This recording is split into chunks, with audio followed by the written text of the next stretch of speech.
is it that more people don't know about this? What is your opinion on why, schools from California to New York aren't taking advantage of this? Yeah, that's a great question. And I wish there were a very simple answer. I think it's somewhat complex. And I write about this in the book during school hours that we released about a year ago.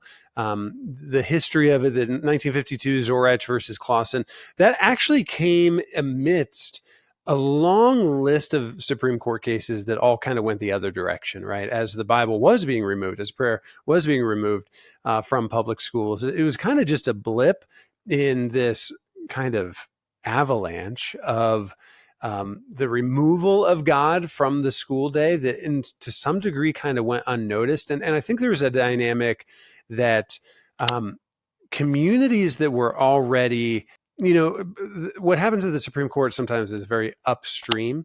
And so when the prayer was being removed, the Bible was being removed, the majority of communities, they didn't change anything, right? Like they continued to have their prayers. They continued to do their Bible study during school hours, thinking that upstream thing would never get to them. But ultimately, decades later, it really would, till we get to the point today where the Bible is nowhere near public schools. And so I think that because people didn't understand how weighty those Supreme Court cases were, that they thought they could just do things as usual, business as usual, they didn't see the 1952 Supreme Court ruling as this great opportunity. So it just kind of got lost in the mix.